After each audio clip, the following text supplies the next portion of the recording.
I've spent enough years watching world events unfold to understand that history rarely moves in straight lines. It shifts in moments, moments that don't just dominate a news cycle, but reshape alliances, redefine power, and test institutions. February 28, 2026 may be remembered as one of those moments.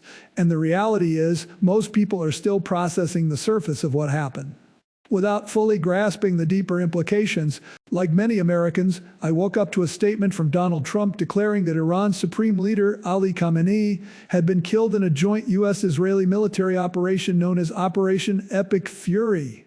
It was a dramatic announcement, delivered not through a formal White House address first, but through a social media post.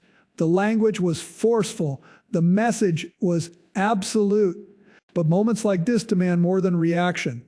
They demand reflection, because this is not simply about the removal of a single leader. It is about the stability of an entire region. It is about the balance between executive power and congressional authority. It is about the credibility of American leadership on the world stage, and it is about the thousands of American service members stationed across the Middle East who now operate under elevated threat levels. To understand today, we have to zoom out. Iran's nuclear ambitions have shaped U.S. foreign policy for decades. Diplomacy, sanctions, covert operations, cyber activities, all have been used in attempts to contain or redirect Tehran's strategic trajectory. During my administration, we worked with global partners to negotiate the Joint Comprehensive Plan of Action.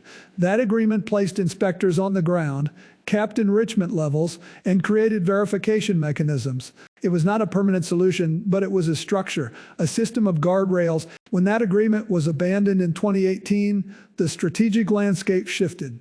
Pressure increased, distrust deepened, regional tensions intensified, and over time, the diplomatic off-ramps narrowed.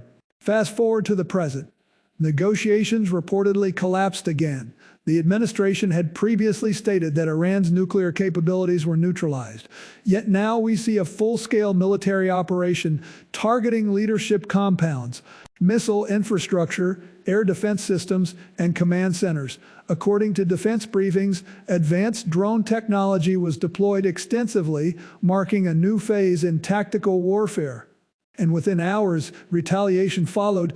Missiles and drones struck or targeted U.S. positions in Bahrain, Kuwait, Qatar, the United Arab Emirates, and Jordan. Regional airspace restrictions expanded, naval assets shifted posture, intelligence assessments moved into crisis mode. Markets reacted, oil prices fluctuated sharply, global supply chains felt immediate shockwaves. This is how escalation works. It is rarely confined to a single action. When I authorized military strikes in the past, whether against Iraqi targets during Operation Desert Fox or against terrorist infrastructure following attacks on U.S. embassies, those decisions came after extended deliberation. Military force is sometimes necessary, but necessity must be defined carefully. Objectives must be clear. Exit strategies must be credible. War is not a speech. It is not a headline. It is not a single operation. It is a chain reaction. The War Powers Resolution of 1973 was designed to ensure that no president, regardless of party, could commit the nation to prolonged conflict without congressional involvement. Lawmakers from different ideological corners, including Thomas Massey and Rand Paul, have already questioned the constitutional footing of the operation. That debate is not about partisanship. It is about structure. A functioning democracy distributes authority deliberately. It slows decisions not to weaken them, but to strengthen their legitimacy. Beyond the constitutional debate lies the strategic question: what is the long-term objective? If the goal is regime collapse, history offers caution. Power vacuums in geopolitically critical states rarely produce orderly transitions. Competing factions emerge, and external actors intervene. Extremist elements exploit instability. We witnessed this dynamic in Iraq and elsewhere. If the regime instead consolidates power, rallying around nationalist sentiment and portraying the strike as foreign aggression, the result could be hardened positions, intensified proxy activity, and a prolonged regional standoff. There is also the risk of miscalculation. In modern warfare, cyber capabilities, drone technology, and precision-guided munitions create speed. Speed reduces decision time, and reduced decision time increases the chance of unintended escalation. And then there is the global dimension. Major powers are watching closely. Allies are calculating exposure. Energy markets are adjusting expectations. International institutions are convening emergency sessions. Every move taken in the next days will influence how American resolve and restraint are perceived. American strength has never rested solely on military capability. It has rested on a combination of power, predictability, and principle.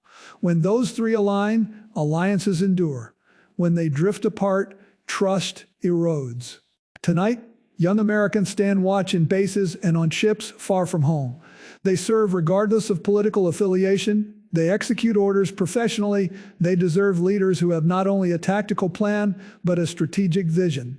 Iranian people, too, deserve recognition. Many have protested bravely for reform and dignity in recent years. Their future should ultimately be determined by their own civic evolution, not solely by external force. This is the gravity of the moment.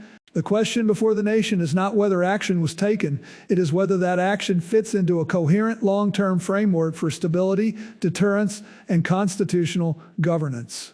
History will not judge this moment based on a single strike. It will judge it based on what follows, whether escalation spirals, whether diplomacy reemerges, whether institutions function as designed. America has navigated perilous chapters before. We have endured crises, corrected course, rebuilt alliances, and reasserted constitutional norms. What defines us is not perfection. It is the ability to self-examine and adjust. In moments like this, citizenship matters, oversight matters, transparency matters. Power is most sustainable when it is exercised with discipline. The days ahead will test leadership in Washington, resilience in the region, and the strength of democratic institutions at home. The stakes are not abstract. They are measured in lives, stability, and global order. And history, as always, is watching.